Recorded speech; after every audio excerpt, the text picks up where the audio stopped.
بسم اللہ الرحمن الرحیم۔ میری عزیز بہنوں، بیٹیوں اور بھائیوں، آج میں آپ کو ایک ایسے موضوع کی طرف حضرت صلی اللہ علیہ وسلم کی حدیث سنانے لگا ہوں۔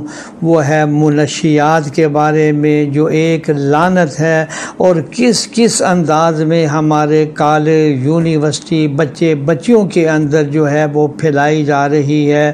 حضور صلی اللہ علیہ وسلم نے اس سلسلے میں فرمایا کہ شراب کے بارے میں 10 افراد پر لعنت فرمائی۔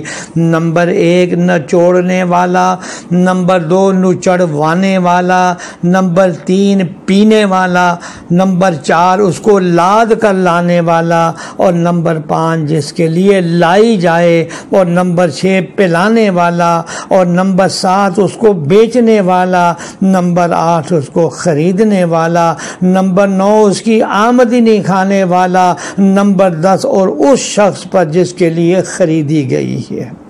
شراب کو نشہ آور ہونے کی وجہ سے حرام کیا گیا ہے، اس لیے رسول اللہ صلی اللہ علیہ وسلم نے ایک قانون اور ضابطہ ارشاد فرمایا، کل مسکر حرام، ہر نشہ لانے والی چیز حرام ہے۔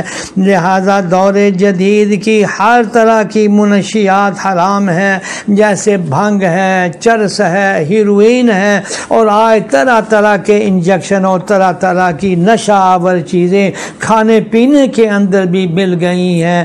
اہل عرب شراب کے عادی تھے، اس لیے شریعت اسلام نے شراب کو درجہ بدرجہ حرام کیا۔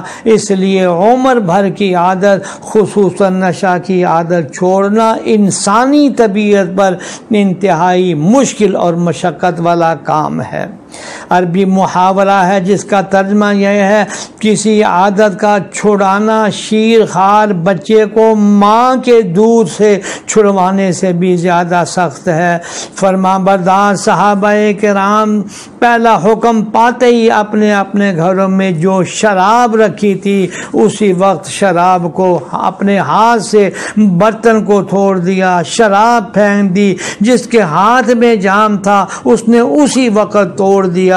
حضرت انس فرماتے ہیں، ایک مجلس میں دور جام کے ساقی بنے ہوئے تھے، ابو طلحہ اور صحابہ کرام موجود تھے، تو جب یہ آواز پڑی کہ شراب حرام ہے، سب نے جو ہے وہ اپنے سارے کے سارے مٹکے توڑ دیے، اور مدینہ منورہ میں اس روز شراب اس طرح بہہ رہی تھی جیسے بارش کا پانی، اور مدینہ کی گلیوں میں طویل عرصے تک یہ حالت رہی کہ جب بارش ہوتی تو شراب کی بو اور رنگ مٹی میں نظر آتا ہے۔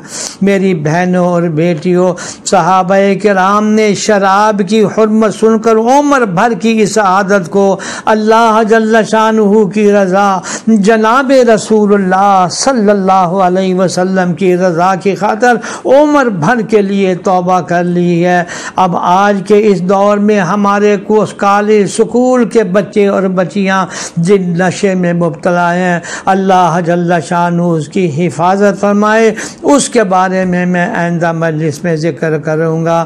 یا اللہ ہم کو، ہمارے سارے بچے اور بچیوں کو اس نشے کی عادت سے بچا، آمین یا رب العالمین۔